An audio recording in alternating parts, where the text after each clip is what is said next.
inilah masa kita bincang cara baik.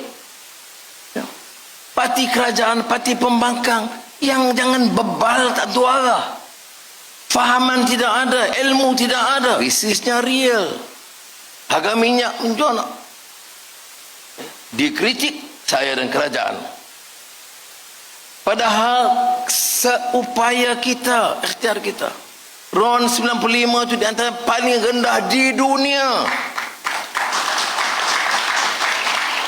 Dalam keadaan gawat, kita turun daripada 300 kepada 200. Itu pun dikecam.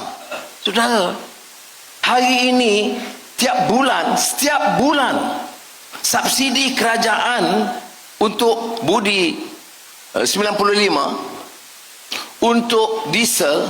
Kerana diesel ini memang naik kepada sebagai rakyat, tapi untuk nelayan, untuk pengangkutan awam, semua itu diberikan subsidi. Berapa jumlah subsidi satu bulan? Satu bulan 6 bilion ringgit.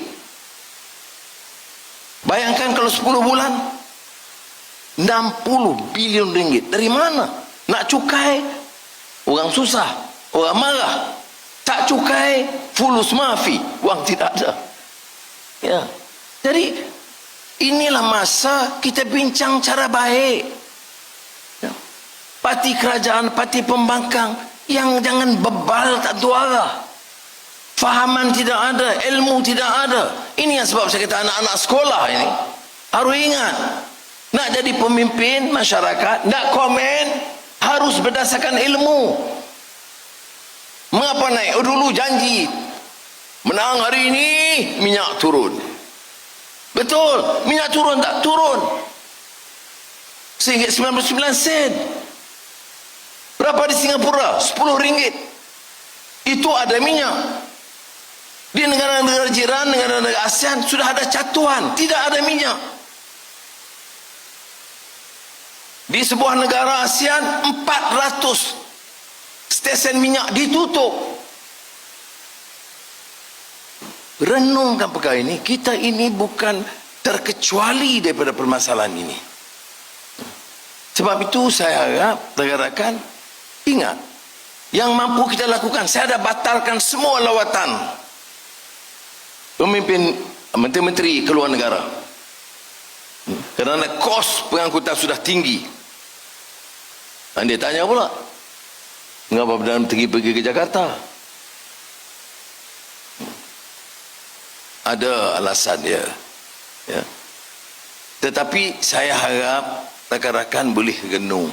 Saya pergi pun sudah 3 jam naik pesawat sampai di lapangan terbang Jakarta, terus ke rumah Istana Presiden sahabat saya Prabowo Subianto, bincang dengan dia 2 jam.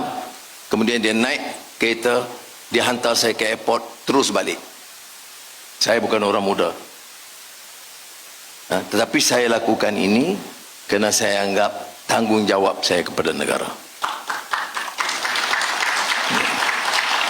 Bayangkan orang muda bersanggup begitu, ya, 2,5 jam ke Jakarta, 1 jam ke Istana Presiden, 2 jam mesyuarat, terus balik ke Kuala Lumpur untuk teruskan tugas. Ini pilihan kita. Mengapa? Kita nak menyelamatkan negara kita.